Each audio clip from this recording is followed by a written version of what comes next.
Welcome back to the My Latin Life podcast.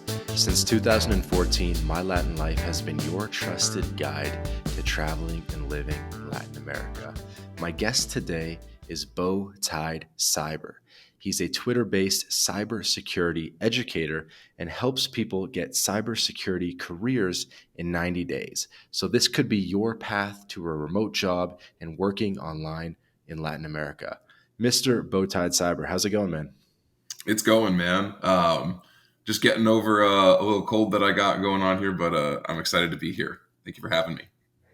Yeah, absolutely. And you know, it's funny. I saw you had a tweet today or yesterday where you said, I am sick, but I did not call in sick today because I only work 1 hour a day anyway. Something like that. Yeah, that's pretty close. Would you like to elaborate on that? Yeah. So in my current job where I am the dedicated cybersecurity resource for a small startup.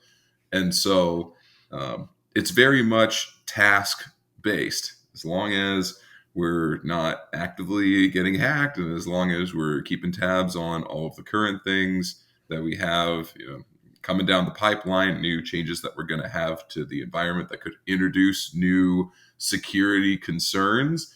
And as long as we continue to stay compliant with what it is that we're doing on the daily, I pretty much get to set my own schedule. And as long as I'm getting my tasks done that I've allocated for myself for what's considered a day's worth of work that's been approved the week prior, I don't have any issues. And so presently what I'm working on a company training. And so I got to use the help of this new AI software that you may have heard of called ChatGPT. If you're not inside the tech community, you may or may not have heard that. But what it is, it's an open AI platform. It's pretty much a calculator for everything. It's probably the best way that I can explain that. So I can say, hey, I need 10 slides on the importance of firewall security settings. And it'll go through and it'll make text values, of course. It'll just return text, but it'll give you texts of 10 slides of everything perfectly in order. So you just take that, massage that information into what you need, and then boom, your company training is done. So it's little tricks like that can really help to expedite the process. But that is not uncommon by any stretch of the imagination for these second level jobs, these more senior positions in this industry. Yeah, and we're going to get into all that in detail. Just wanted to give people a bit of a taste off the bat of the lure of potentially working only 1 hour a day, working online, making a full-time salary. We're going to get into that later. We're going to talk about working hard versus coasting, a topic I enjoy. But I wanted to give a little background at the start of this episode. So real quick, BowTiedCyber on Twitter, you have just shy of 18,000 followers on Twitter alone. You guys have a Substack as well. I guess that probably makes you one of the biggest Bowtied accounts, I'm guessing. It's top 10 for sure. That's epic. So we've had one other Bowtied account on the podcast, Bowtied Mara, Mara, who's an expert on Argentina. So people can go check out the Bowtied Mara episode if they want to hear more about life in Argentina. Do you want to just give us like a quick 20-second synopsis of what Bowtied is for people that are unfamiliar with, just real quick? Yeah, Bowtied is a community where we effectively are unified by our belief in the sovereign individual, and that you have equal opportunity and unequal results. And so it's essentially people who go in with the intent of starting ventures of quote unquote Wi-Fi money and attempt to make a side income and or something that evolves into a main income from that as a means to have the resources to continue to live the life that you want to live as the economy changes. and it's historically also been a cryptocurrency um, emphasized community as well. Got it. So that's pretty cool. We got one of the biggest Bowtied accounts on. I guess I'd also say that everyone is sort of a subject matter expert. Yours is cybersecurity specifically. By the way, dude, I gotta say, you have a voice for radio. I'm getting shown up on my own podcast. You have one of the best audio voices I've heard. Just saying. I appreciate that, man. I don't try at all. It's you can thank my mom. Dude, you got to get your own podcast. Working on it. By the way, speaking of, is this the first podcast that you've ever done? No. So, at one point in time, I did have a podcast that no longer exists in a completely separate niche. And I think I've been on some other podcasts, but well, I know I have, but I don't think any have been in the cybersecurity niche though. And actually, I was looking for the podcast that I was on the other day after I had uh, agreed to come on to this one. And I was talking to my friend. I was like, yeah, I went on this one other podcast this one time. I was like, maybe I can find it. But it looked like that podcast was rebranded to something else. And so it looked like a dude just like scrapped everything and started over. And so I was like, oh, okay. So the episode that I was on is no longer there. But it's one of those things that I've actually had like people inside my Discord community find out who I am from like little clips on the internet and things like that, just by happenstance. Stumbled across something else where I was talking, and they're like, "Oh, that was you, wasn't it?" I'd be like, "Yeah, all right, you got me. Like, here's you officially earned your hoodie. You figured out you officially doxed your mentor, right?" Fair enough. So I think it's fair to say you're based in the United States. Yes, yeah, I live in Florida. Live in Florida. Okay. And you tweet very prolifically. Like I was trying to do some research for this episode, and it took me forever just to scroll past like 2, 3 days. So Yeah, you're you're very active. And so I pulled two tweets that I thought would be good to kind of kick us off. One was your quickest path to a tech career, and then another one was how to go from zero to a career in 300 hours. Let's start with the quickest path one. So, your quickest path to a tech career updated for 2023, Network Plus, which is a certification, portfolio, and then apply to local on site jobs. Easily get 60K as a network engineer, 30 days to a job if you try. Do you want to just quickly elaborate on that, just to give people a bit of an idea of what it would be like to work towards and crack into the cybersecurity industry? yeah. So I think I want to give a couple little prefaces here.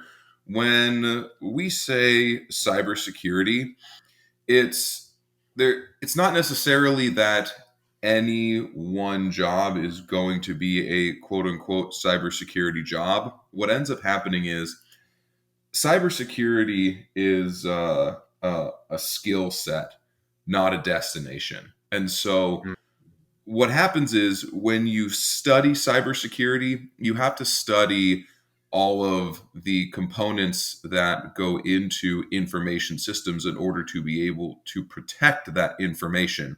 And so, inside of any individual tech job, from help desk all the way up to chief information security officer, you're going to have components of your job that entail cybersecurity needs and best practices. And so, um, in that, when that's why sometimes I'll say tech job instead of cybersecurity career, I kind of use them interchangeably. Sometimes there's a little bit of nuance there.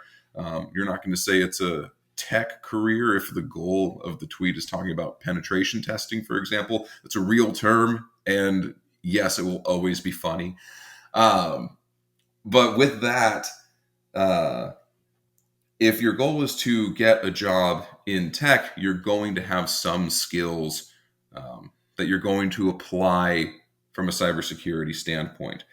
And so, one of the quickest and easiest ways to distinguish yourself as someone who is ready to receive a job and as somebody who knows enough to be useful in the industry is to get your Network Plus certification. So just like anything else, like industry certifications, it's a test that you take and it's either pass fail based on the score that you get. You either scored a 720 out of 900 and you passed, or you scored below that and you failed. Hit or miss, a 1 or 0, open and shut case. Once you have that, you've now put yourself ahead of, gosh, probably 90% of all the other applicants out there. And you've proven not only that you know enough to be able to pass the test, but that you have the intellectual capability of passing the exam. And which exam? We're talking about the Network Plus? The Network Plus exam, yeah. Okay. Yeah. And so what it used to be, the kind of OG cybersecurity career roadmap, was get your Network Plus, which is that first certification. It's all about computer networking. Your Security Plus, which has a lot of Network Plus components because a lot of security is network security, but it has some other stuff in there too. And then you learn some fundamentals about Linux, which is an open source operating system. You learn some fundamentals about Python, which is a scripting language. You learn some fundamentals about traffic analysis, like how to look at web traffic and determine if there's something bad going on. And then you make a project portfolio, which is essentially a WordPress server with blog posts about different things that you've done with screenshots and walking through how to do something and cool things that you've done. A really clean one-page resume, and then apply everywhere. That used to be the old roadmap. What we're finding is as the economy continues to contract, the opportunities for remote work for entry level are very quickly going to zero. And To so zero. quickly, we're not there yet, but it's getting closer. And there's Why some would it go to caveats zero to though? that. Huh? Why would it go to zero? So as companies are freezing hiring, there's not a whole lot of layoffs happening inside of cybersecurity, but you do have some companies that are opting to not expand. As that happens, the people who are looking for new and better work are now looking from a slightly smaller pool of jobs. As that happens, the people with experience are going to apply for the best jobs that they can get, which are going to be the remote positions. And so what's happened is the economy contracting has goalposted entry-level jobs for cybersecurity to where before anybody with the certification would be able to get a remote job as long as they applied to enough places. That's what happened with my first student. However, what we're finding now is your entry-level positions, if you're applying without any experience for a remote position, even if you have your certifications, even if you have a solid portfolio, in a lot of instances, you're not getting a call back. There are always exceptions to that rule, but that seems to be the general trend in the data. So now the updated roadmap is to get your basic certifications, learn your basic skills, and then your smoothest entry point in is going to be finding a local on-site job wherever it is that you're located. Unless you live in an extremely rural community, they should be available to where you then go on site to be able to gain that initial experience. Once you Makes have sense. that initial experience, you're now competitive in the marketplace for a remote position. Yeah, it definitely makes sense. When I started my IT career, I worked on site for a couple of years before I felt confident to work online. This was obviously pre 2020, though, where working online was a little bit more cutting edge. So I felt like I had to work on site first. Um, so yeah, definitely makes sense. Um, you did a good job of prefacing the question, and I kind of want to double down on the preface that you gave. So, cybersecurity isn't necessarily a career, but a skill set, and there's potentially a couple different paths, be it penetration tester, maybe quality assurance analyst, QA analyst, network engineer. Do you want to give us a little bit of the potential paths or the spectrum of opportunities out there? Sure. So I'm going to go ahead and categorize this into three main buckets that we're going to call red team, blue team, and incident response. Incident response is technically a subset of blue team, but it's different enough that it warrants its own classification. So your red teaming is going to be what you would typically think of if you think of cybersecurity and you don't know anything else.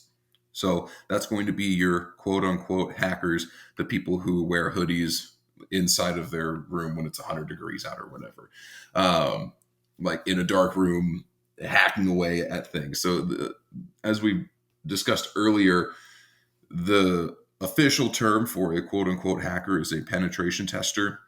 And what it is, it's adversary simulation. So a Hmm. company will say, we want to see if a hacker would be able to break into our infrastructure. And so they pay a penetration tester to attempt to hack into the network and find as much as they can find. And then they give them this report and say, hey, I was able to get in 6 different ways, and you have 15 different issues that you need to resolve. Hmm. So that's the red team side of things. And then you have the blue team side of things. So that's And sorry, offensive. before you get into blue, sorry to interrupt, but Sure. No, go ahead. why are you calling it red and blue team? Does that have any significance? I don't know. Actually, I've never thought of it. If it does, I'm not sure what the like historical significance is of it. Okay, but it is a term like in the industry. 100%. Yeah. Okay. Okay, continue. Yeah. Blue team is going to be your defense. So red team is your offense, blue team is your defense. And these are the guys who are defending the networks. Now, that being said, a lot of people, when they think about cybersecurity, they think, I want to be a hacker because that sounds cool. Don't get me wrong, it is cool. I'm a certified ethical hacker by trade, which really sounds a lot fancier than it actually is. I'm not a real hacker by any stretch of the imagination. I work with some guys who are. They're among the companies that exist today. They need a proper pen test done about once a year, but they need security every day of the year. So it stands to reason that there are far more defensive blue team jobs than there are offensive red team jobs. Um, so that's why I focus on, when helping people get jobs in this industry, focus on the defensive side of things, because Definitely there's makes just so sense. much, there's so Because I much guess more. the red team penetration tester, it might not necessarily be a full time job. It's almost like it could be a consulting thing where you just come in for a couple weeks and do the tire kicking and that's it. It could be, but with a sufficiently large enough organization, they'll have Right. There's always something. regular room for you. Yeah, salaried penetration testers are a thing for sure. Yeah, yeah, yeah. Yeah. Okay. And then within the defensive side, the blue team, what's the range of positions, would you say, just in terms of the titles? Um, I think the big one is going to be SOC analyst. There are so many different names for the exact same position. You've got like, or not exactly the same position, but across two different companies, they could have two completely different names and be doing the same thing across those two companies. Um, I remember my at the last place that I worked, I was a network security engineer, and my partner was a SOC engineer, and we did the same thing. In fact, I pretty much did both of our jobs for a long while, and then he did the really kind of easy stuff that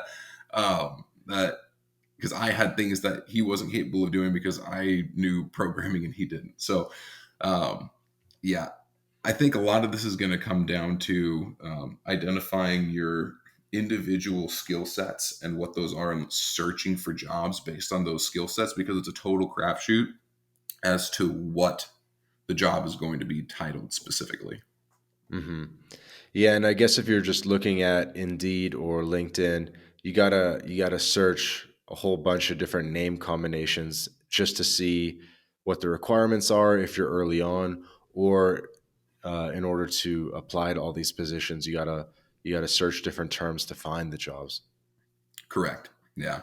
And I guess one quick note on that: job requirements are like red lights in Florida. They're just suggestions. If you've ever driven in Florida, you know what I'm talking about. Um, it's a wish list. Hmm. Ideally, they would love to have somebody who has these qualifications. That's what they want. What they want is a PhD from MIT, and they want to pay him $15 an hour. But when you have three times as many open positions for cybersecurity in America as you do for registered nurses, you don't always get what you want. Yeah. And No, I so, think I think most people get that. yeah. And so what I encourage everybody to do is to apply to everything. Junior Hmm. positions, senior positions, one so where you meet some of the qualifications, some where you meet all of the qualifications, some where you meet none of the qualifications. The worst thing that happens is they say no. The best thing that happens is you either get an opportunity to interview for that position, or they look at your resume and say, I don't know why this guy with no experience is applying for a senior position, but we have this junior position that we've really been meaning to post and haven't gotten around to it. Maybe we'll Hmm. just interview him for that and see where it goes. I've Yeah, heard that 100%. exact story countless times. Apply to everything. Yep, 100%. One quick question that was bugging me. So a SOC analyst or whatever, is that like a SOC 2 audit? Is that the Oh, same so thing? so no. Let me look up. I forget what the actual acronym is. Okay. So you have a SOC, as in the thing that your blue team cybersecurity professionals work out of, is a security operations center, right? The acronym that I forget, which is the SOC audit, which is a different thing when you're talking about audits and SOC in terms of an audit and not like a place where work is done. It's a systems and organization controls audit.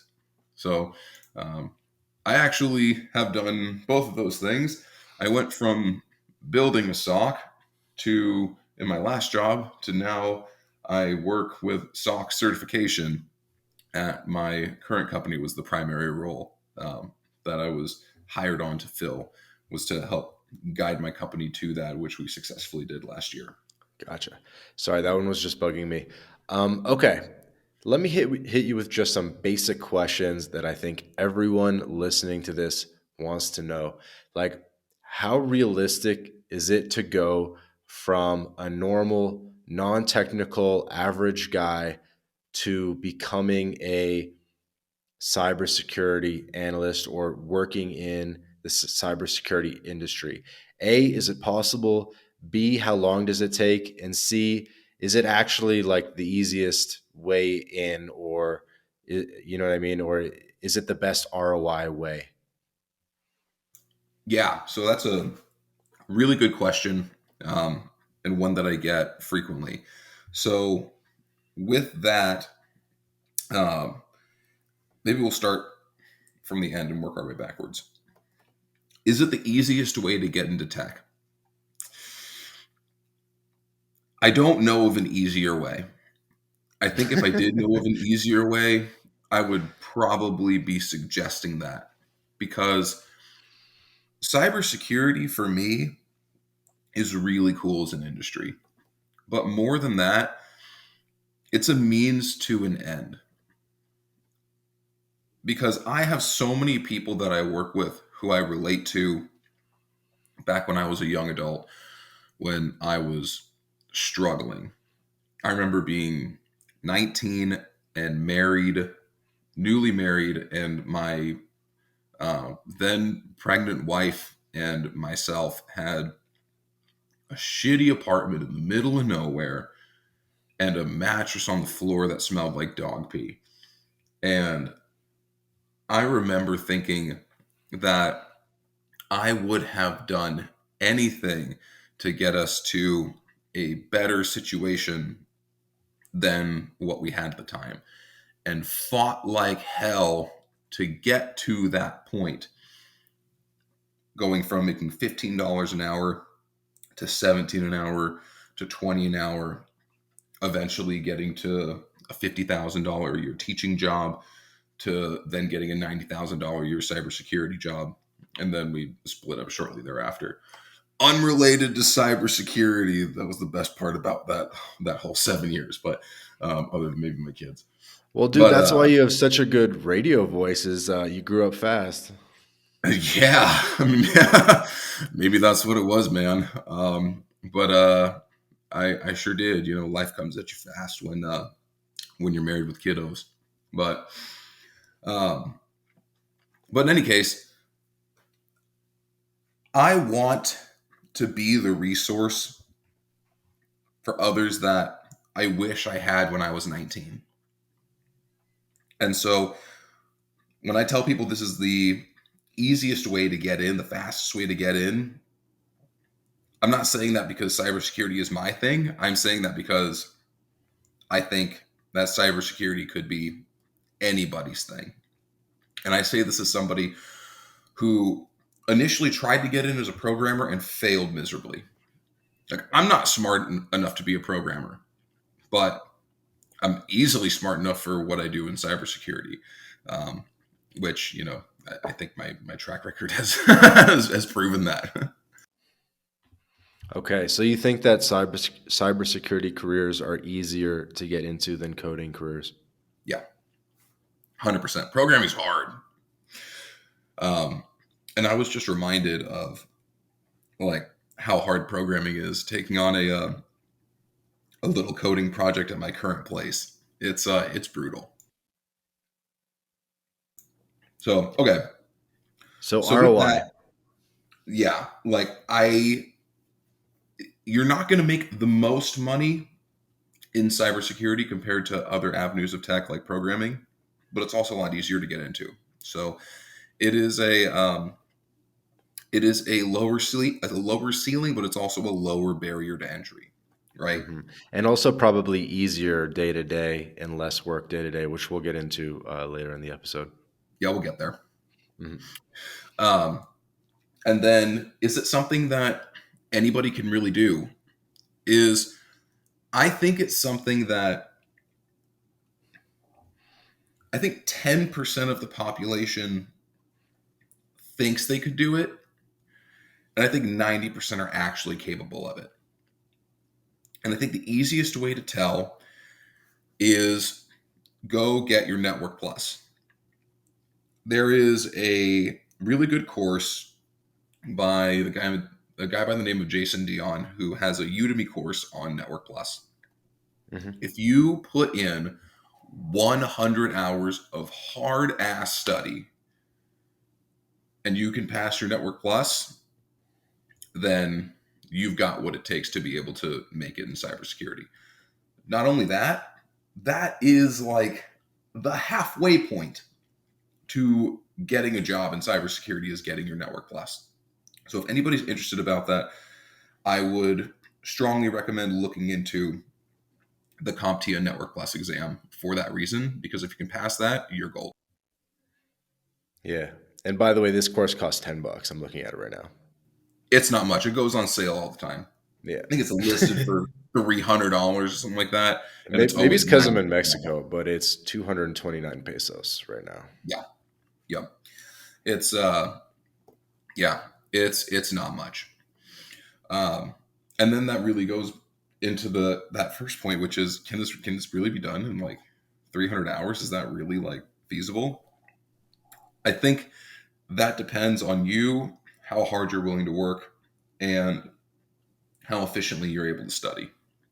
So if you can get your Network Plus in 30 days, which my students do it routinely, then I think if you follow the rest of the roadmap, take 2 weeks to get your Security Plus, learn Linux for a week, learn Python for a week, learn traffic analysis for a week, look at some other resources for a little bit of time. and then start applying locally with that one-page resume that we talked about and that good WordPress portfolio, then I think it's something that you really can do in 90 days. And I've seen it done on more than one occasion. I've had two students who their first jobs in tech were making $110,000 a year. Mm-hmm. One of them was a student of mine who got a job as a software engineer, and it was like an 8-month time scale, very different from the norm. The second was pretty typical. It was a security job as a contract that he took in a location that was on site that he didn't live in. So he was willing to relocate for a 1-year contract that's paying him $110,000 a year. And he's flourishing. I actually met up with him a couple of weeks ago because I love doing that when I have the opportunity to meet students in person. And he's doing great. Like this is something that he never thought would have been possible, but he just did everything that I told him to do. 90 days later, $110,000 offer. So I think it's something that most people are capable of it. I think it comes down to, do you like it enough to want to do it? Yeah, Because if that's you fair. absolutely hate it, then it's not for you. Like, because it's not going to get any better over time. It's going to be an uphill battle. Um, the the commonality that I see among my students who do well are the ones who, when they're studying for their Network Plus, say, it's dry and it sucks, but I kind of like it. If that's you, there's a good chance you're going to enjoy this industry. Yeah. So, and just I'm kind of reading the content. So, understanding computer networks, their functions, and their components, a little vague. Subnetting networks, performing basic network configurations, and becoming an effective networking technician and in a small to medium sized business environment. Yep. So, networking at its core is just the way that computers talk to each other. But it just so happens that like 90% of cybersecurity happens between devices that are talking to each other, not so Mhm. much on the devices themselves. Right. Like, I guess when it's on the device, that's more like QA testing and like functionality testing and stuff. yeah, like that's going to be a completely different domain, because the way that things operate on a device, that is one consideration, but it has to get there first. So you're not testing like web apps, like so we would say we would be using like Selenium and some other, I guess, like JavaScript based like QA softwares and test. And we'd be like testing all the forms on a website, trying to mess with the forms, see if you could put a phone number in the email field, email in the phone number field, other, and just trying to like input bad data. You can take it pretty far, but stuff like that. But this is not that, right? This is like a different level of the stack. Yeah. Here, hold on one second. Can you hear those notifications as they're Yes. coming in on my Discord? Yeah. Okay, let me go ahead and silence these. Figure out how to do that. I'm gonna Okay. leave this in just to mess with you because you're supposed to be a tech guy. Do it. I was gonna say you could also leave in me going and grabbing a glass of water because I already popped a cough drop. We're struggling a little. All right, all right. Get your glass of water. It's fine. I can cut this out. I can cut this out. Don't worry about it, man. um, let's see. Where's my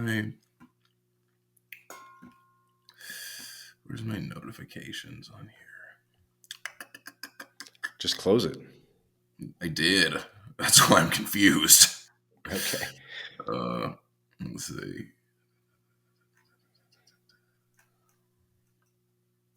There we go. All right, I'm gonna go get my water. All right.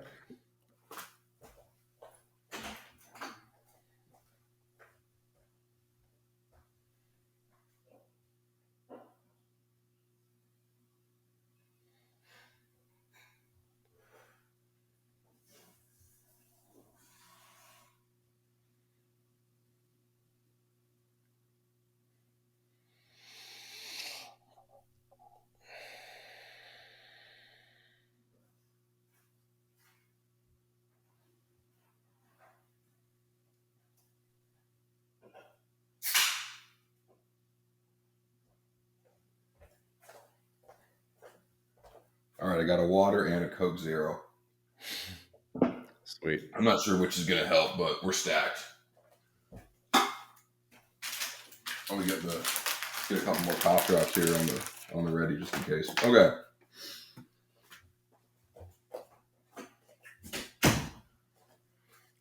All right, we got our timestamps. Yep. Where were we?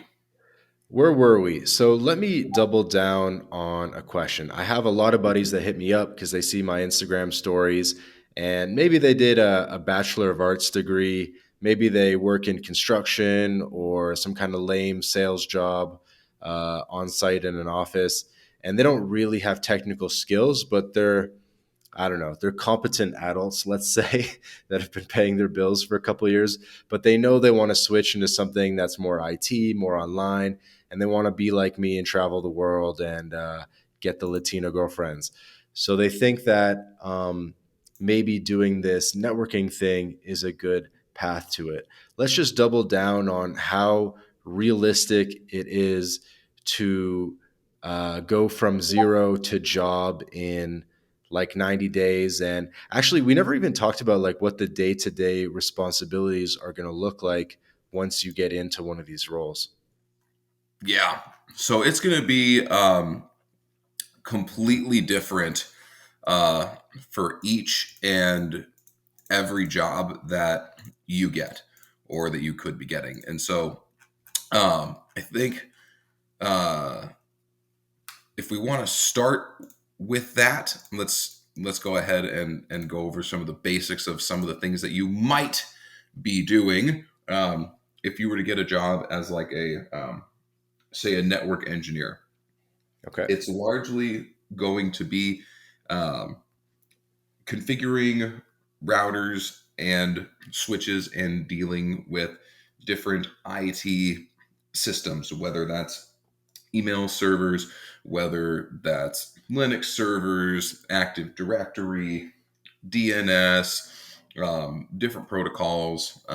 It's essentially the IT needs of the organization are going to be something that is largely left up to you. So there's some like system administration, network administration. There's a lot of overlap between those things, and depending on exactly what job you get and where you're working, and who you have assisting you is going to determine which of those things you're going to be responsible for. But for example, I had a student who um, uh, got his foot in the door doing exactly this about 6 months ago, got his Network Plus, started applying around, got a local job making like 50 a year, I think, in his rural community.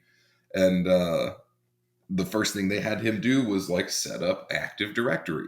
And Hmm. so Which in is an doing that, Azure product.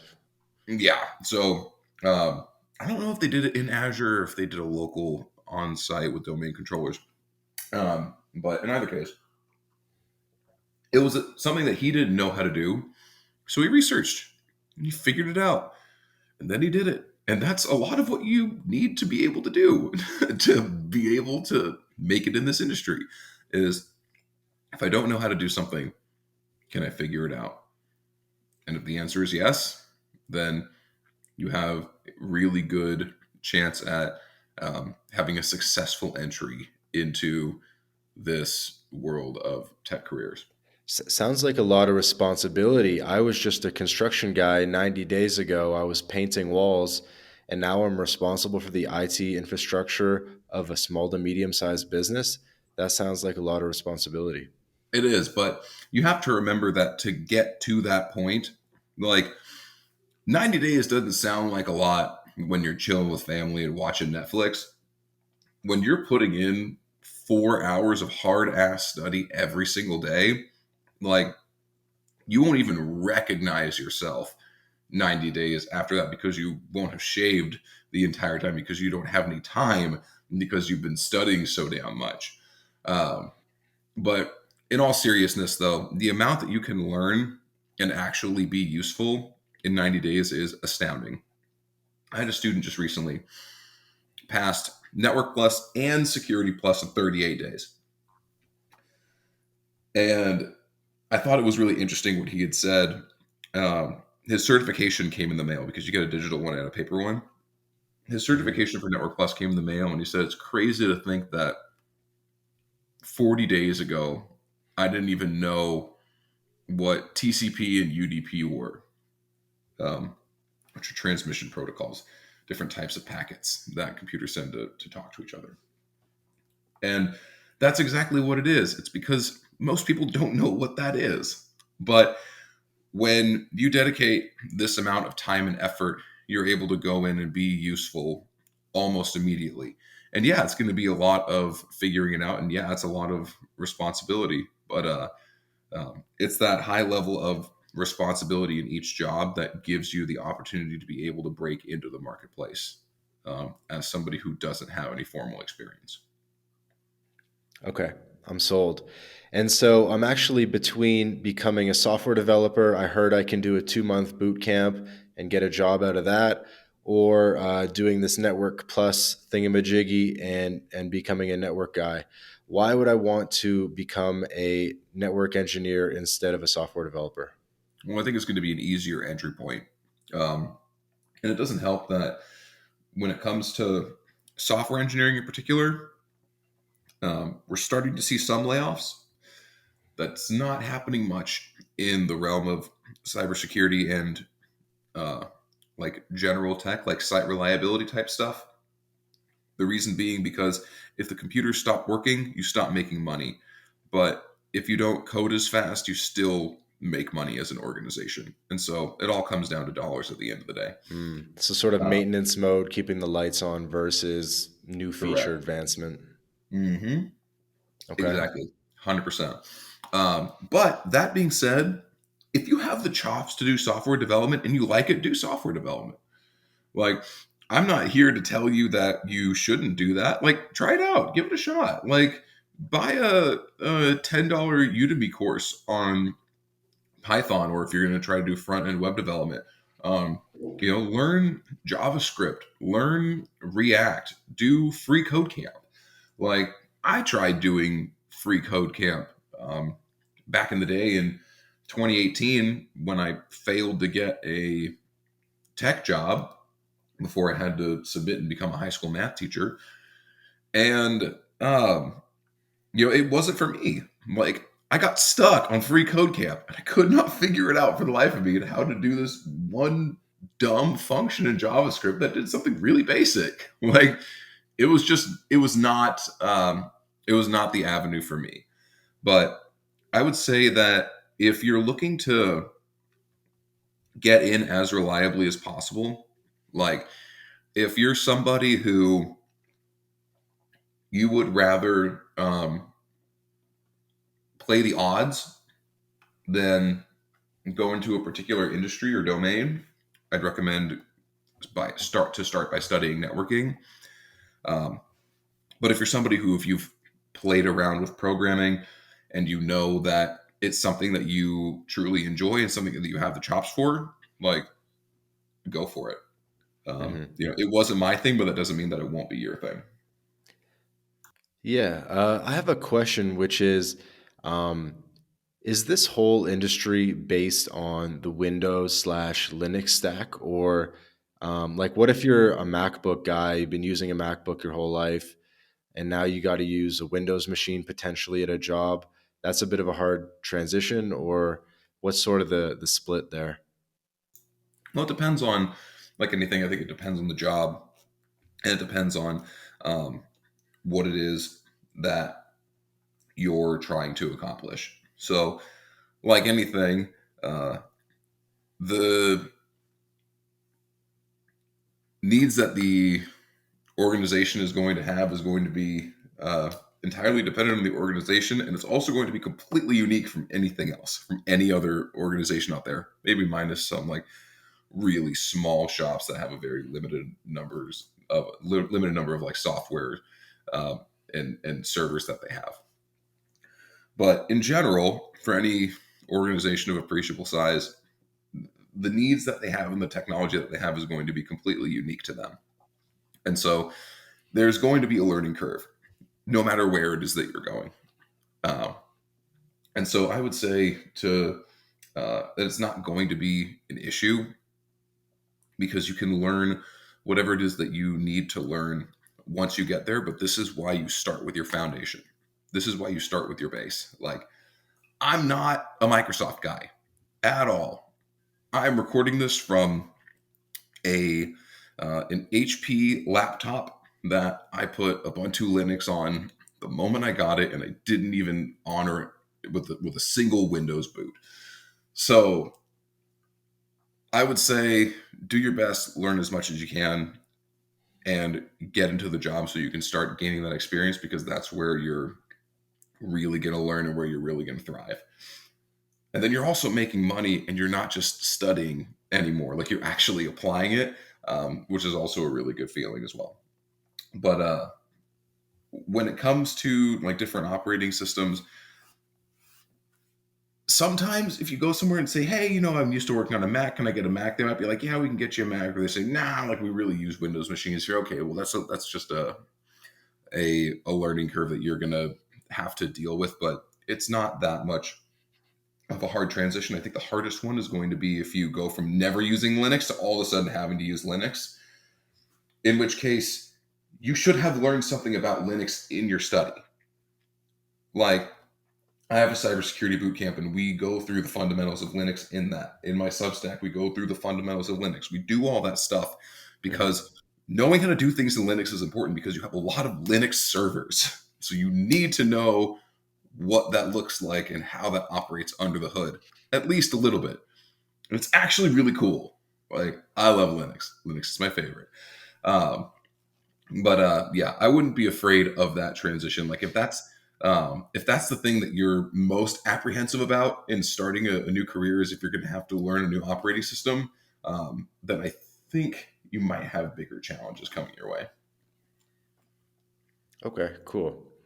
So you had a tweet that was, how long does it take to go from zero to a career in cybersecurity? About 300 hours, 30 hours for basics, 100 hours network plus, 50 hours security plus, the two certifications, 40 hours Linux, which we're kind of talking about right now, 40 hours Python, and 40 hours traffic analysis.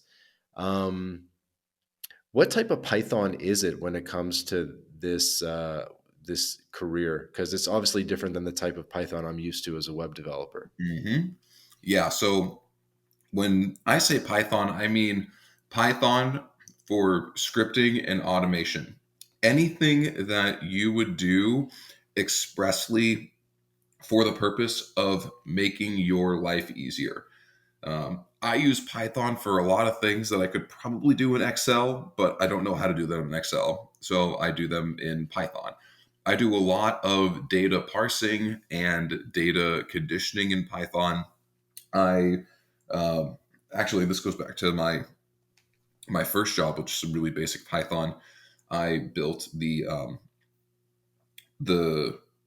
SOC alerting algorithms. So the stuff that looked at all the network traffic, and then if something bad happened, would send an alert to our SOC up in AWS. That I also built the place, not the certification, Hmm. and that allowed us to scale that thing to being a $10 million SaaS, like a $10 million a year SaaS or whatever it was that they spun off into its own company, and then Hmm. they screwed me out of my stock options, and so I gave them the middle finger with both hands and went and found something else in my current job, which I love now, which is great.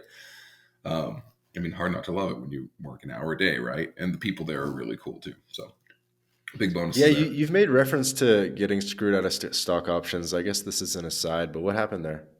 Yeah. So when I started, we were at the parent company, because at that point there was no sister company. It was just the parent company. The product that I had helped make did so well that they spun it off into its own company, right? So when they did, they moved us over to the sister company. And when they did, they cut the tap on our promised stock options from the parent company. And it's like, wait. I was here and I put in all this work so that I could have these stock options at the parent company, the one that's worth all the money. And when you wanted to reassign me and spin me like into this other company, you took away all of my valuable stock options, right? You cut the tap on it Hmm. and replaced it with these significantly less valuable options. It's like, no, no, no. Like you should have just paid me out my stock options. Like you should have given me both. But instead, they Like, do a little bait and switch. yeah, like you're welcome for creating like the entire infrastructure that allowed you to create this company. Now, like, don't get me wrong. They hired me to do a job. I was happy to do the job. They paid me well. I got experience. But it's like, all right, cool. It's like, hey, business is business. Fine, not a problem. Like, so I'm gonna go find another job somewhere else that pays me more, you know, because business is business. So it's like, if that's how you want to play, like if you want to play hardball, like we'll play hardball. Like I don't have to be salty about it. But let me tell you what, they were not happy when I left, and for good reason. 'Cause I knew how everything worked, and they were kind of dependent on me at the time. So they had their own learning curve that they had to go Hmm. through when. Yeah, let's put a pin in that and come back to it because I think negotiating position is very interesting, especially Mhm. for people who technical people who actually know how things work. And then all the idea people are like, like, what are we gonna do? Uh-huh. But let's put a pin in that. And then the last step was 40 hours of traffic analysis. What is traffic analysis? Yeah. So when I say traffic analysis, it's just analyzing network traffic for the purpose of being able to determine if there's something bad or weird going on. There are several ways that we do this.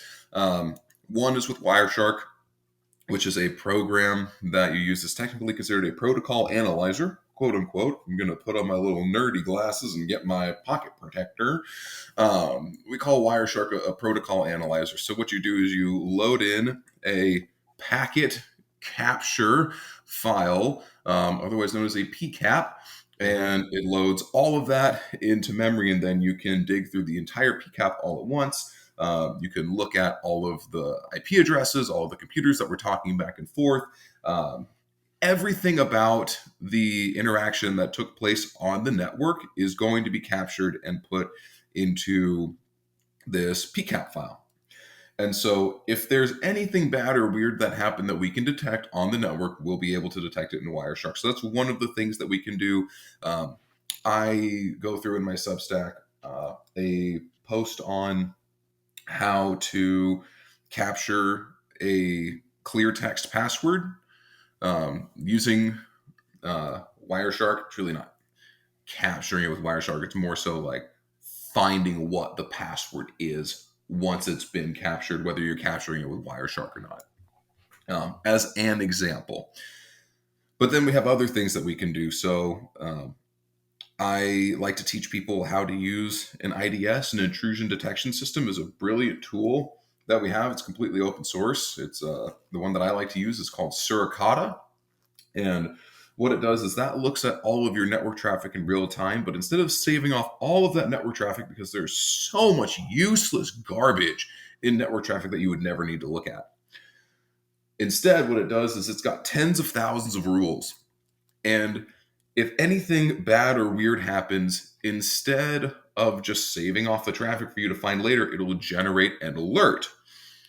Now, here's the thing: these IDS systems, these intrusion detection systems, they don't miss much, but that's because they're super duper duper duper noisy.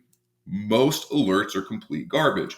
And so if you can use something like Python in conjunction with something else like Linux to scan through those alerts Hmm. and find the red meat of what it is that you're looking for, and then generate your own custom alerts based on that, or generate your outputs or something like that. That's a really effective way to be able to analyze traffic, um, and also something that you can do on an automated basis. And so all of that's included in that. Terrible saying, but there's more than one way to skin a cat, and there's more than one way to analyze traffic. And so that's something that you approach from a couple of different angles, and all of a sudden you're somebody who knows something valuable. Okay, so that's traffic analysis. That's the final piece of the puzzle from zero to a career in cybersecurity. So let's say that the audience is listening to this and they're like, okay, I got to pass Network Plus, Security Plus. I have to learn Linux. I have to learn Python. I have to do this traffic analysis stuff. That sounds kind of intimidating. How do we put people at ease that it's easier than they think? Um, that most of my students come to me after they've had a job and they said, I never thought I'd be able to do this. And they do it because it turns out that we're all people. Like, I'm not exceptionally smart. I failed at being a software developer. Um, Half the time I can't even read. So, I think it's something that if you just give yourself a chance to go through and give it a good college try, I think you'll find that you're more capable than you realize. And like I said, anything that you're going to do, not only in the study leading up to a job, but anything you're going to do in your career is going to be easier than Network Plus. Network Plus is the hardest thing you're going to do in your career, period. End of story. Unless you end up going into something really niche, which is really specialized, requires a very special skill set, in which case you will be compensated for it appropriately and trained. So don't worry about that aspect of things. But if the concern is, oh my gosh, I have so many different things I have to learn because I have to do these two certs and I have to learn Linux and Python and traffic analysis, I'll tell you what, once you pass your Network Plus, everything else is gravy. Like at that point, once you pass your Network Plus, you've learned like half of what you need to know to pass your Security Plus because there's a lot of overlap between the exams. So getting your Security Plus is pretty easy once you have your Network Plus. After that, you get to just learn stuff and it's just kind of a fun process. Like it no longer feels like work because you're no longer learning with the intent to pass an exam. You're already a certified individual. And so now you're just adding skills on top of the things that you already know to apply some of the things that you've spent so much time and effort learning. And that's really rewarding. So, in that, once you get to that point, it's just fun. And then once you get to the point of being on a job, it's even more fun. And you're getting paid, which is the most fun. So, yeah, I think as long as you can get your Network Plus, I think you'll find that it's going to be a nice, smooth process from there up until the point of getting a job. Okay, cool. So BowTiedCyber has convinced me that it's going to be pretty easy if I pass Network Plus and Security Plus. But here's what I'm thinking. Internet guy with a smooth voice. Couldn't I just pay somebody to do the Network Plus and Security Plus for me, and then I'm more than halfway there to the job? Nope. Nope. These exams are super tightly regulated through Pearson. So you either have to go to the testing center and bring your ID to test on site, or if you're doing it from home, it's really tightly controlled and they fail people for um, dumb things that they shouldn't. So they're guaranteed to fail you for dumb things that they should. So there's no way around it, at least not that I've seen. And I'm the hacker who looks for holes in systems.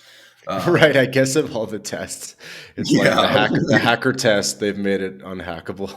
right. Yeah, exactly. Okay, Funny that's enough, fair. actually, one of the hacker tests that I did take for my CEH, um, if I wanted to, I could have captured all of the traffic so that I could have stored a copy of um, each of the questions as they were coming in, but I decided against it, and I guess now I will never have the opportunity to do so. Not because I couldn't take the test again, but now because my ethics are certified. But Okay, anyway, sweet. Um, Question for you. So QA, we talked about it a bit, but QA analyst versus cybersecurity person. Do you think QA analyst could also be like a viable zero to career path? And like why? So we already compared software developer to cybersecurity, but what about QA analyst to cybersecurity? Let's see. So um, let me go ahead and pull up a job description for this just to make sure that we're we're on the right the right same page with this. So when I think of like QA analyst, I think of somebody who is like working adjacent to the software development team, who Yes, is testing the code to ensure that it does the thing that we want it to. correct. Um, I think one of the funniest things I ever read on the internet was um, a QA analyst is testing some code, or he's ordering beers at a bar, and he orders one beer, he orders 100 beers, he orders -1 beers, and then a customer walks in and asks where the bathroom is, and the whole place goes up in flames, right? Um, so in that, like I haven't worked with QA analysts directly because my idea of quality assurance when I worked at my last place was, does the code run? And I'd say, yeah. And he'd say, did you test it? I'd say, yeah. And he'd say, okay, let's ship it to production. I broke production on more than one occasion for that reason and others. Um, but yeah. So in that, I think it's like anything else. It's like we had mentioned previously. Cybersecurity is a skill set, not a destination. And so with that, there are going to be elements of cybersecurity that you can apply to your quality assurance. Like, are you running it just to see how the code functions when it um, receives inputs that it's expecting, or the types of inputs that it's expecting? Like, it's one thing to put an email in a phone number spot and a phone number in an email spot. It's another thing to put different characters that you wouldn't have expected, or something that, if the data is not being properly sanitized before it's being sent to the SQL database, is it then going to return values from a SQL query as a result of that, right? And in doing so, what kind of errors are we getting? Are we getting like full data errors because your API is still in debug mode, or are we just getting generic "sorry, something went wrong" errors? Um, so I think, like anything, um, there are elements of cybersecurity that can be applied to that can make you better at your Mhm. job. And I think True. I would venture to say that even if you study cybersecurity, would help you in getting those types of jobs. That being said, I don't think any of my students have gotten a job as a QA analyst. Um, but I don't know that that means that they couldn't. I do think they're pretty separate domains, but there is that one thing that they have in common, which is like test the system to make sure that it doesn't get broken by somebody doing something that we don't want to, which is a Mhm. common thread between QA and cybersecurity analyst. Yeah, because we had an episode with job stackers, J. Rolf Haltza, if I'm Oh, pronouncing it nice. right. Are you familiar with the job stackers guy? hmm What are your thoughts on that? Um, I would say I thought it was really awesome until I had a student who did it wrong and was holding two jobs simultaneously, messed up. Company A found out about Company B. Company B fired him, and then Company A fired him. So with that, I would say if you're going to do that, like the opportunity is tremendous. There are people who are literally making $1 million a year W-2 by doing this. That being said, be aware that it's not zero risk, because it's not zero risk. Because if they find out, like, you're in trouble. Could you pick up another job? Yes, but you do run the risk of damaging your reputation in the industry. And cybersecurity, your reputation is everything. So, Mhm. if you Do you are think that going to guy do it, was just using the be same caution. computer for multiple jobs, or do you know how he got caught? Oh, yeah, he was. I know exactly how he got caught.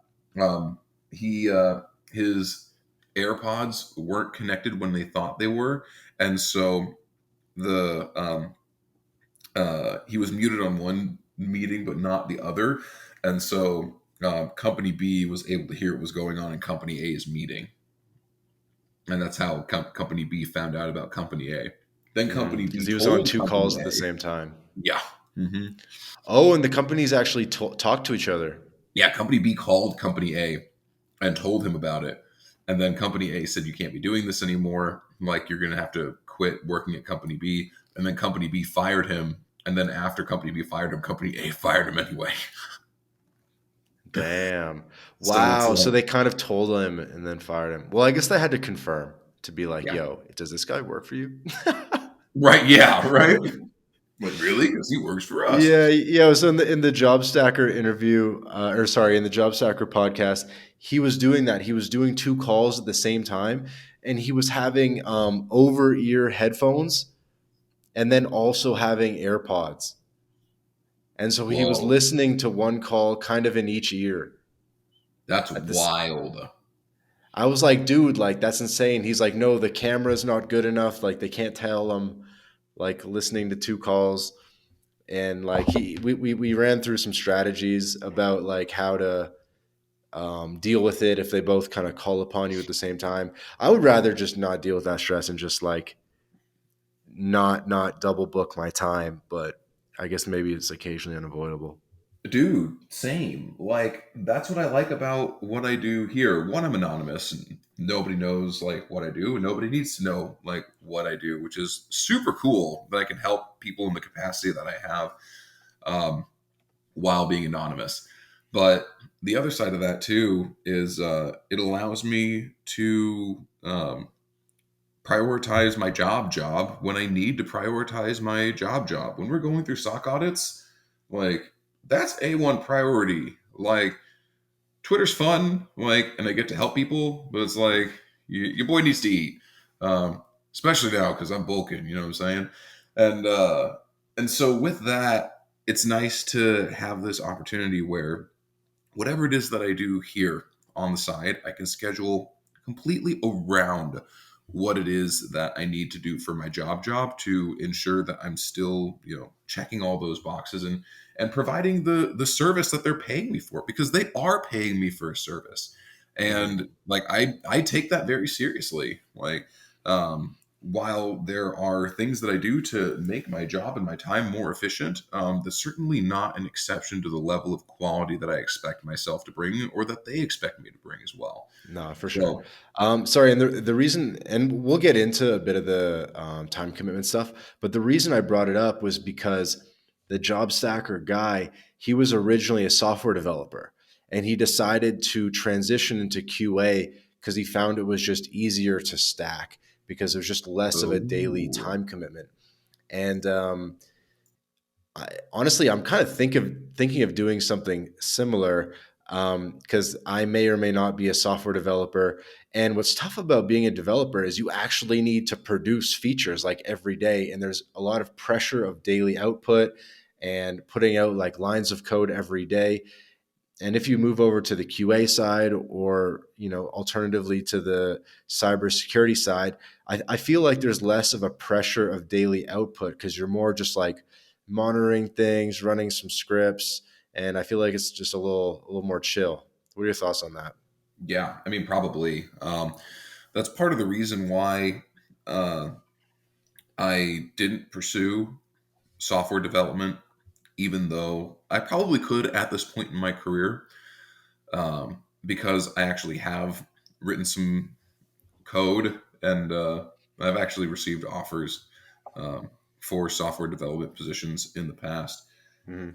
But it's not something that really interests me because it's so unbelievably difficult, and it weighs a lot on me because I'm somebody that, for me, like, I do take the work that I do very seriously, and that's something that if I wasn't successful in like creating a feature, or I didn't have a thorough enough understanding of the current architecture, I would want to obsess over it until I got to the point that I did know like enough about it to be content with the job that I was doing. And I don't think that's conducive to my overall life goals right now, because my life goals are to continue to do what I'm doing for my career while doing what I do online, because that's like the stuff that I do in my day job pays the bills.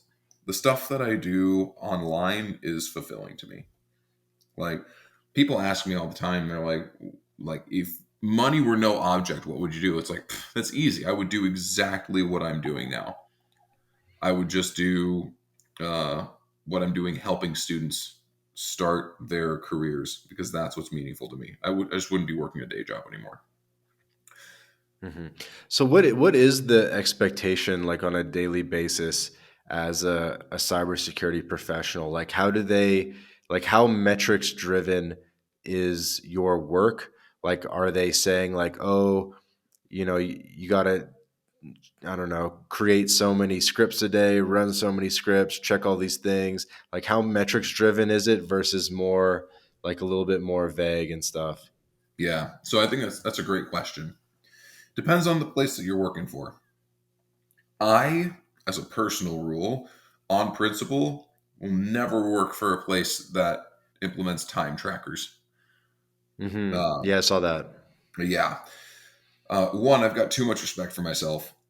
Two, when you're dealing with hard problems, that's not something that can be measured by how frequently your mouse is moving.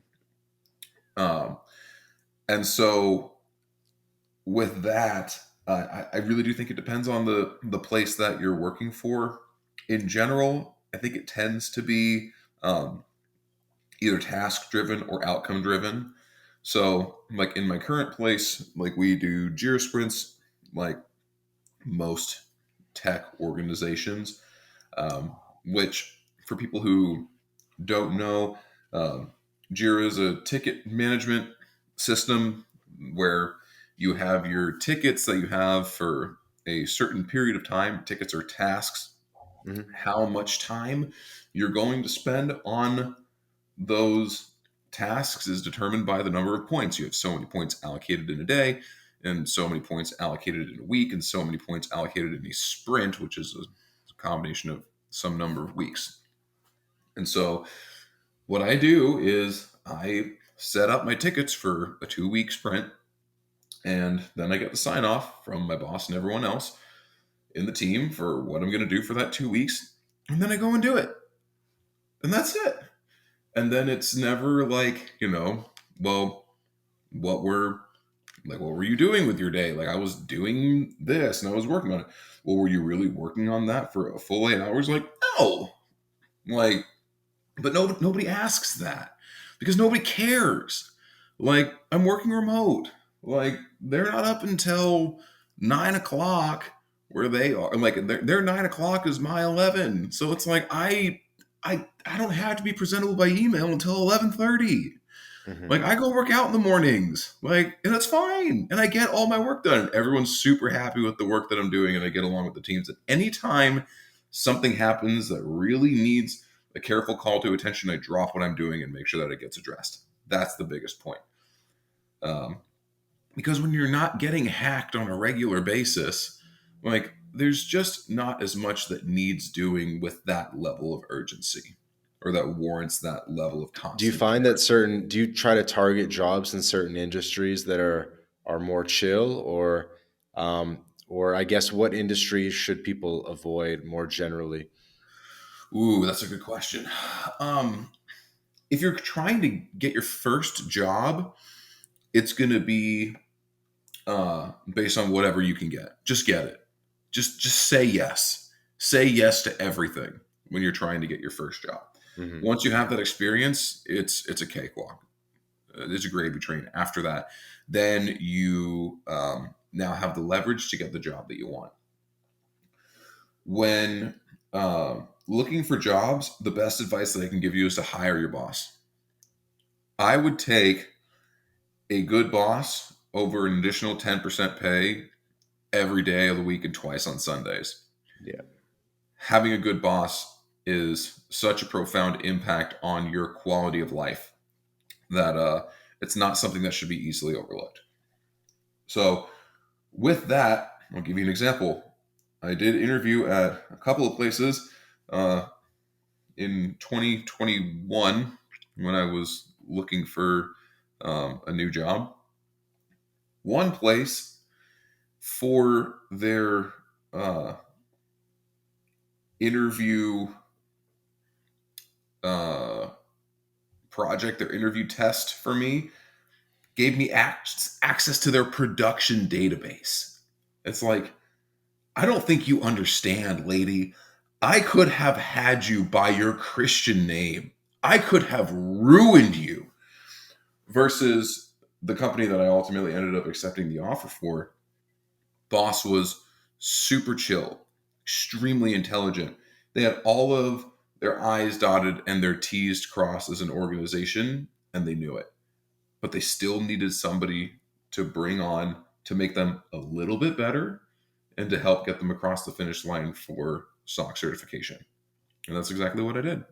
So I would really say it's on a case by case basis, not so much an industry by industry basis, because arguably these guys are both in the exact same industry.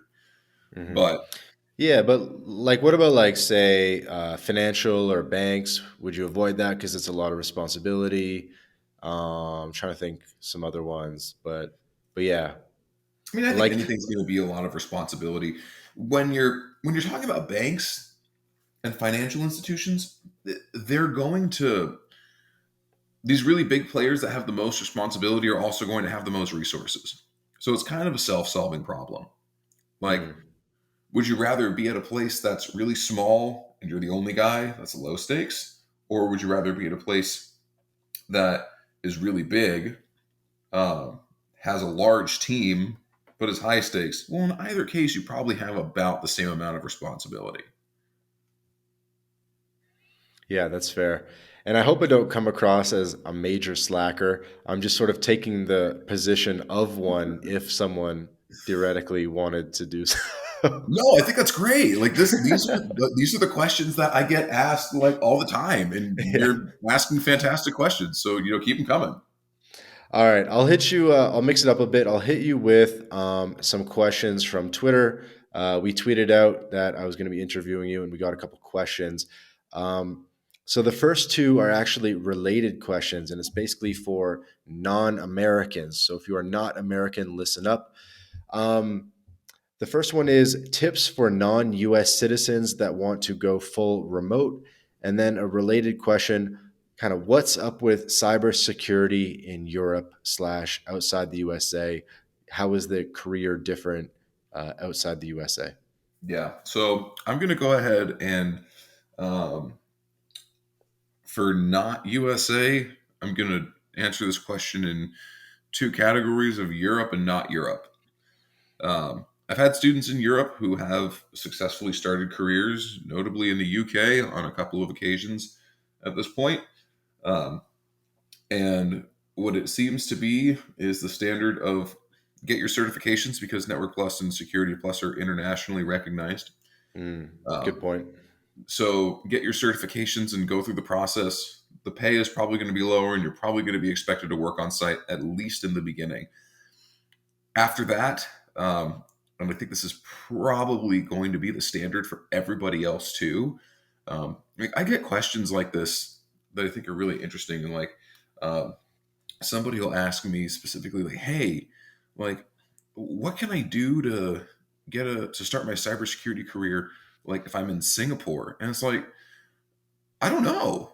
Like, I don't know the first thing about Singapore. Like, you should probably like do some research like, and see what what the opportunity is like there in Singapore, because I don't know where that, like, I don't know the first thing about what that market is specifically. um there are some of them because of some connections that I have, like in India there are a couple of organizations that are really big that do like contracting for like positions in the US and things like that. There's a big one that starts with an A that I can't remember the name off the top of my head, but there's some opportunities like that available. But in general, what I say is if your goal is to start a career in cybersecurity, I think the best thing that you can do is look to get a cybersecurity job in your country of citizenship or country of residence.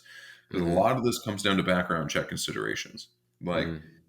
if we cannot verify who you are as an individual, then we cannot verify that you are not a nation state threat actor, which is essentially a bad guy trying to get a Mm-hmm. job in another country who's actually sponsored, like a paid bad guy of the government, right? So that's Good point. a And huge then I guess consideration. similarly, if you're like a normal American guy that has a felony, this might not be the career for you.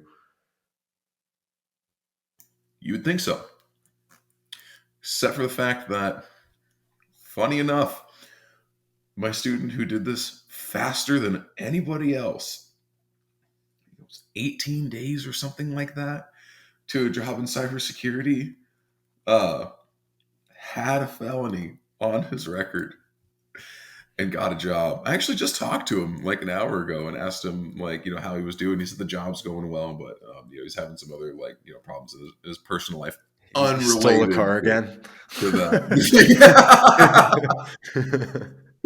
No, like, uh, uh, like relationships. All right, it's fine, it's fine. But that Okay, I'll was hit you with another question. And by the way, we talk about background check stuff extensively in the job stacking interview because it's hilarious from the perspective of working multiple jobs, and the background checks don't really show that you have another W-2, etc. So we talk about some of that nuance in the job stacking one, just for the audience. Um, okay, one question. From Twitter. What's your advice to a computer engineering graduate who has no experience in CS but wants to land his first job? yeah, it's gonna be a cakewalk. Um, if you've done like computer engineering, software engineering, you understand networking to some extent, and or you understand all the other parts of the things that we're gonna like go to get you from wherever it is that you are to starting a career in cybersecurity. My recommendation for you is the exact same recommendation that I have for everybody else, which is to follow the roadmap. Get your certs, learn your skills, make a portfolio, apply to everything, and watch what happens.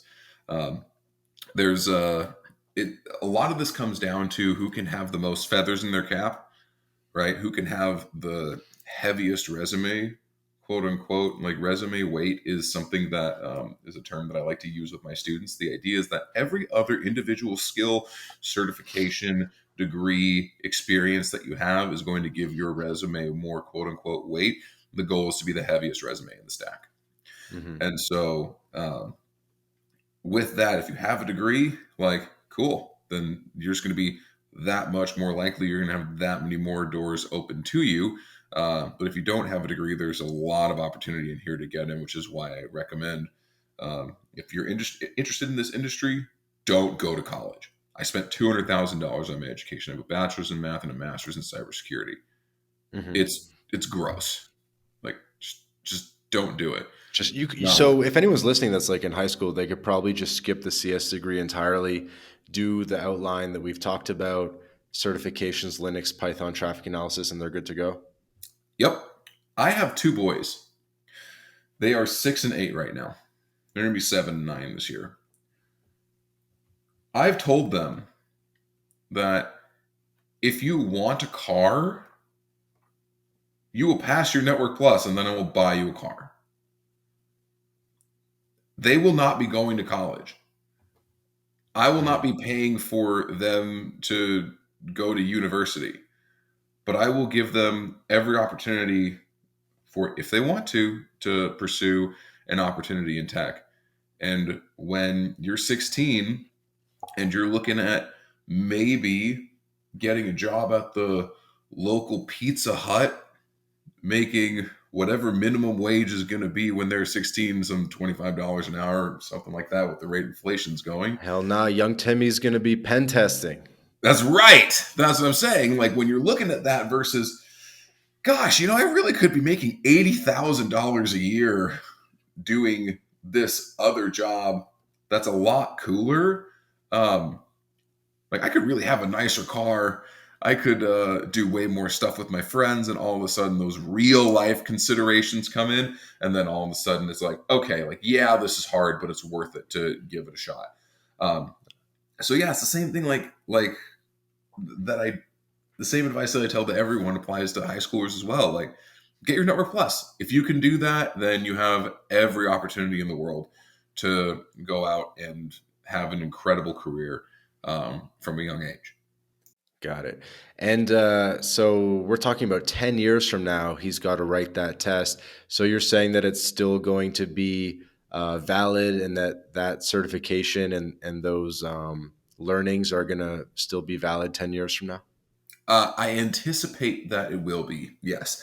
Because here's the thing, you get a new version of the test that's released every 4 years, something like that. Hmm. Um, and so they're keeping up with the new trends and new technology and things like that. And then you have to do your continuing education credits every 3 years or so to recertify without having to recertify to re-up your certification. Um, and so with that, whatever the technology ends up being, that, like Wi-Fi brain waves for iBrain or whatever it is, if that's the newest thing in networking, I'm sure it's going to be on the test.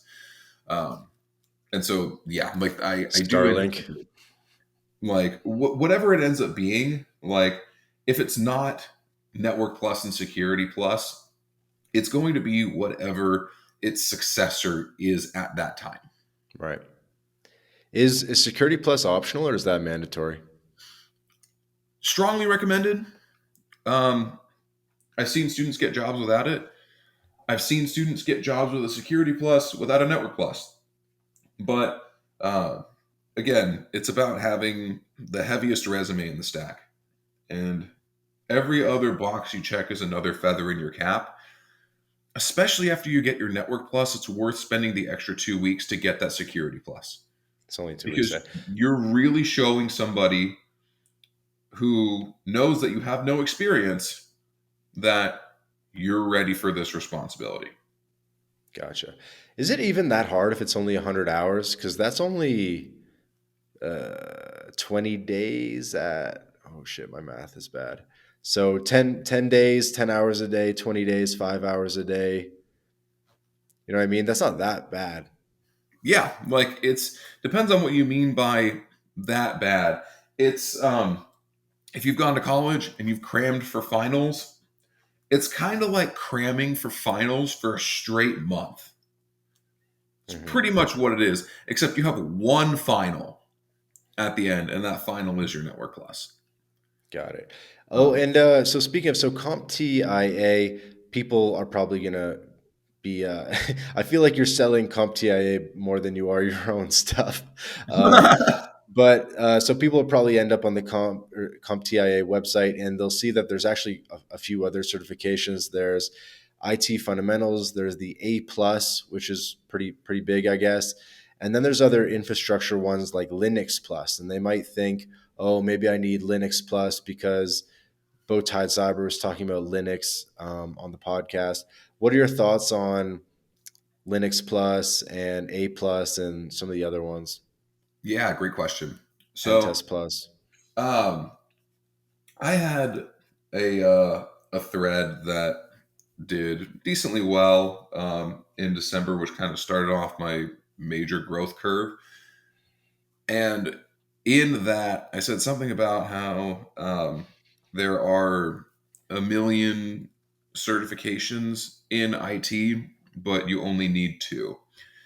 And it's Network Plus and Security Plus. So A Plus is going to be your really basic computer fundamentals. And I think they actually have a computer fundamentals one that's even more basic than that.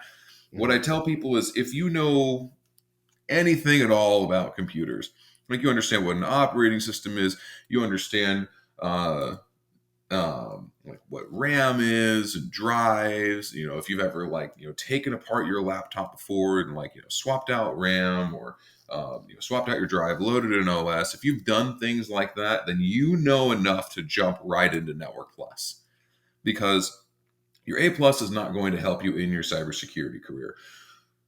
My coworker and I used to work with a guy at another company who had A plus on his business card, and we used to routinely make fun of this guy. Like, we called him, and he had like an assistant. We used to call him A plus man and Robin. So it's like, don't don't tout your A plus in cybersecurity. Like, it's a decent cert for high schoolers, right? You're not in high school, or you're an adult. You're not in high school. You're an adult. You're a professional. Hmm. And that's how you need to view yourself too. You need to view yourself as a professional. That's how you become a professional, is to view yourself as such, respect yourself as such, and then present yourself as such. And then you become a professional. Ta-da. Then it really is that simple. And Okay. I promise, when you're actually faced with these things in real life and you're creating resumes and getting interviews, you'll ask me all of these questions that I will give you the same answers to at that time when you're asking me, instead of somebody else asking me, because it also applies to you. So you can take some comfort in that. It's a process that we've pretty well broken in. Um, Couple quick questions about interview process. Indeed versus LinkedIn. I would say job stackers and also the No Degree podcast guy and myself, we're all about LinkedIn. I don't really use Indeed much anymore. We just get all our stuff through LinkedIn. But I noticed that at least on Twitter or maybe on the Substack, there was a lot of like Indeed based stuff. What's your thoughts on like where to find the jobs and where to focus, what websites? yeah, I think the ratio, the sweet spot, is going to be 50 to 100 Indeed applications for 10 LinkedIn applications. Whoa. The reason why is, um, on LinkedIn, it's easier to get a hold of people directly. You can DM hiring managers or whatever else, um, which is a huge bonus. Versus on Indeed, if you're doing Indeed Quick Apply, you can apply to a job in 15 seconds. And so volume is the thing that I've found. I agree on volume, but LinkedIn has easy apply and you can kind of do the same thing. Ooh, I haven't played around with the LinkedIn Easy Apply. If that's the case, then um, I would be interested to see what the results end up looking like. I know that my students get in touch with recruiters a lot on LinkedIn, because as soon as they put that they have a Network Plus on their resume, they're looking for local work or whatever, they get people reaching out to them because they're just hard to come by. Um, Hmm. I would say, whether it's on Indeed or whether it's on LinkedIn, I think volume is going to be the biggest driving Yeah. factor. Yeah, Like I I think tell, volume's huge. That should be the takeaway for people. yeah. Um, I feel like Indeed is almost more like Craigslist and like the jobs aren't as legit, whereas like LinkedIn, it's more legit professional companies on average. I have not had that experience in um, the cybersecurity networking sysadmin side of things. Um, I think most jobs tend to be pretty legit. I've like all of the places that I've ever interviewed for, I think have all been exclusively through Indeed, and they've been good. Every once in a while, you get a call from a recruiter, and it's just somebody spinning your wheels and wasting your time. Um, I had a lot worse luck with that going through Dice.com, which I Hmm. don't recommend. Okay, so basically just focus on Indeed and LinkedIn. Those are the only two sites that people need. Yeah, I'd say so. Okay. How many people do you think have the Network Plus certification in the United States? I don't know, but I can find out. I think it's like Uh, 30,000 people. I don't know. let's find out. Um, Yeah, Well, I'm not sure. It's got to be tens of thousands though. tens of thousands. And I think you said, what did you say? Like 3 to 1 supply demand or demand supply? Oh no, it's 3 to 1. It's actually like 3.5 to 1 demand of cybersecurity to RNs. We're not demand, total open positions. So Open positions. there's more total positions for RNs than there are for cybersecurity professionals in the U.S. But there's 3.5 times more openings for cybersecurity um, than there are for RNs. And I know you've talked about this on the Substack and different places, but uh, just in a very short form, like what does a portfolio look like for a cybersecurity person? Because I feel like for a developer, it's pretty easy. You put together a couple crappy HTML, CSS websites, but what does a portfolio look like for a cybersecurity person? Yeah, that's a great question. And so um, I actually have uh, done something that really helps address this in a way that's better than probably anything I could explain. I have a domain. It is BowTiedCyber I really need to change that domain because every website on the planet thinks it's malware because it's a $1 domain. So I really should just buy the .com and change it. Um, but in any case, that's what it is right now. It's BowTiedCyberPortfolio.xyz.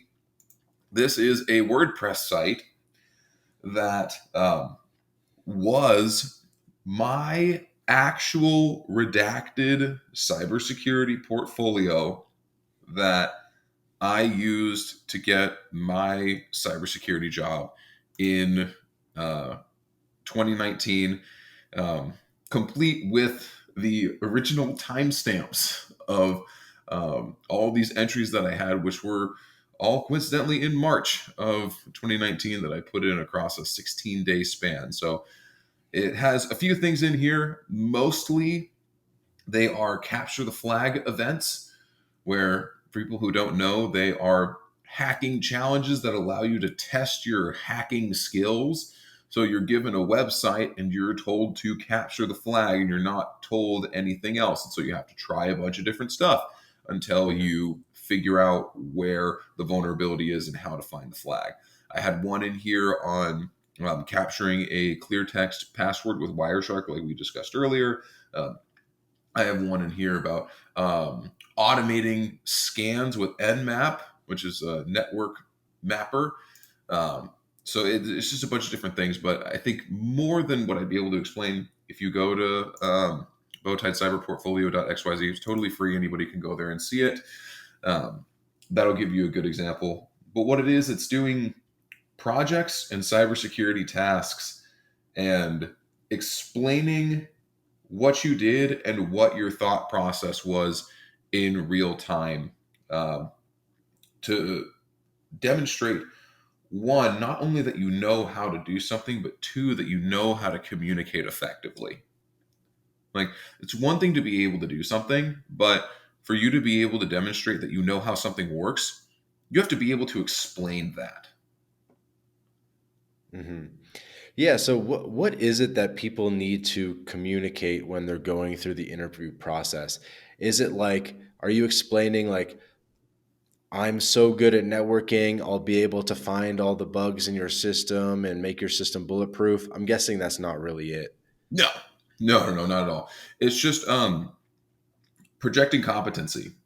And so this is what I tell people. The best question that you can ask in an interview is, what are you looking for in an ideal candidate? Because remember, when you're trying to get a job, when you're in the job hunting process, you are in the business of selling yourself. You are a salesman, but the product is you. And so when you're in sales, information is your ammunition, right? But this is not like this kind of cheeky little back and forth BS that you have, sometimes in your relationships where people are like saying things without saying things, and like, did they really mean that? It's like in business, it's all cut and dry to the point. Like they're here to make money. You're here because they think that you can help them make money in some capacity, either directly or indirectly. And Mhm. so if you ask them a question, they'll give you a real answer. There's not a lot of this beating around the bush, like looking at the like deeper meaning. Like ask them what they want and they will tell you. When they do that, then you now have the template of this is what they want. And you can then sell yourself based on your knowledge, because you don't have any direct experience yet, on why you think that you would be able to do that job successfully and why you think you could be that candidate for this organization. I like it. Couple rapid fire questions as we start wrapping up. You have a bunch of tweets about how Python is superior to Java, C++, other programming languages. Why is that? It's faster and easier. Faster and easier to learn, not faster and easier to run, but it doesn't matter if it runs fast in cybersecurity. Okay, cool. You've suggested getting a cloud certification as well to beef up your portfolio. Um, I guess there's three main cloud providers: Azure. Why am I blanking? Azure, AWS and Google. AWS, and what's the third one? Is it Google or IBM? Yeah, GCP. Um, so, what do you find to be the most popular slash if someone had to choose between Google Cloud Platform, AWS, or Microsoft Azure, which one should they focus on? Um, okay, so Google Cloud's out. They're just not big enough. AWS is bigger than Azure, pretty sure. Um, and so if you're going to pick one, probably just do the most basic AWS cert that you can get, because you're not trying to show that you're an expert. You're trying to show that you know Check the box. something. Check the box. It's a one or a zero. Do you have an AWS cert or do you not have an AWS cert? It's another feather in your cap. It's more weight on your resume. Okay. Is it part of your process to make everyone buy a domain for their portfolio? Yep. Okay, cool. So they're making like a bit of a custom website. Yeah. And in fact, I actually have a whole Substack post on that. It's a complete tutorial on how to create your WordPress portfolio.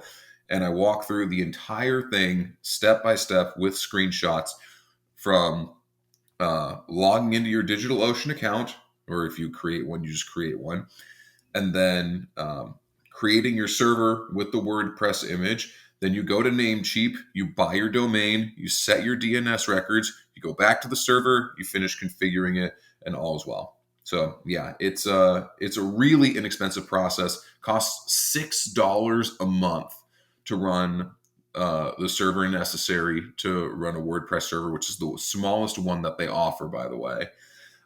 It's literally one core and 1 gig of RAM for $6 a month, and you can buy a domain for a few dollars, and that's all you need. But then that gives so much weight to what you're capable of doing, because Hmm. you're able to buy a domain, you're able to configure it, you're able to set up and maintain the server. Like there's so many individual components of that that already by themselves go, okay, this guy knows at least a little bit about what he's talking about. I'm interested. Okay, sweet. So, fun fact, three Latinas are walking into my apartment right now, and we are going to the club. So, let's get to wrapping up the episode. Mr. BowTiedCyber, uh, tell the people what the next steps are. So, if you're interested in starting a career in cybersecurity, more importantly than following me on Twitter, going to my Substack, or checking out my boot camp, start studying for your Network Plus. Like most of the things that I've recommended on here are things that make me no money. It's more important for me to make sure that you're getting what you want out of this process, because the dollars will come. I'm not worried about it. When you want the community, when you want the extra support, you'll come find me. That's fine. Start studying for your Network Plus. And you can find my cybersecurity career roadmap completely free online. If you go to my Twitter, there's a link there. Or you could go to the domain cbr.quest. That'll take you to my Substack. There's the roadmap. It's all in there in capital letters right on the very front. You cannot miss it. And if you think that this is the career for you, or if you think it's something that can give you the kind of lifestyle that you think that you want, I strongly encourage you to look into it and see if it's something that might be a fit for you, because I know that we need people in this industry just as much as you want the lifestyle that you desire. So it really is a win-win situation. Awesome, man. Well, dude, this has been a big eye opener for myself, and I'm sure a lot of listeners, giving them, a new potential career path. So we very much appreciate your time coming on the podcast, Mr. BowTiedCyber. Hit us with all your domains and places to follow your journey. So at BowTiedCyber on Twitter. And that's CYBER, of course, BowTiedCyber. Substack, where else? Tell us. Yeah, so the Substack's going to be bowtiedcyber.substack.com. cbr.quest also takes you to the same place. Other than that, I am on LinkedIn as BowTiedCyber LLC. And I'm on Instagram as well, slowly building up that following with a whole 350 followers. Yay. Same handle at BowTiedCyber. I think that's all the main places. In addition to that, if you go to my Twitter, you'll see all of the individual products and things that I offer. In the near future, I'll have BowTiedCyber.com fully up and running, but it's still in the development phase. So if you'd like to see a site full of generic Latin filler text, you're free to go there in the meantime. Okay. Sweet. Well, this has been another episode of the My Latin Life podcast. My guest today was BowTiedCyber. Go look him up on all the platforms and go get started on your Network Plus certification, guys. As you continue on the path, you know who your new guru is. And honestly, I'm going to be recommending this to a lot of my friends. I think I definitely agree. It could be a little bit of a quicker path than software engineering. And dude, you got to hit me a promo code for your boot camp, and we'll get some signups for your boot camp. Dude, 100%. Right now, it's $2,000 off if you use promo code LFG for Let's Fucking Go. I don't know if you got to give me my own. You got to give me the promo code My Latin Life. Ooh, done. I'll add it in right now. $2,000 off the promo code My Latin Life. Sweet, guys. Promo code My Latin Life boot camp. If you don't know where to go, start on Twitter. Find them on Twitter. BowTiedCyber. Sign up. Life-changing stuff. Perfect. This has been another episode. Cheers, guys.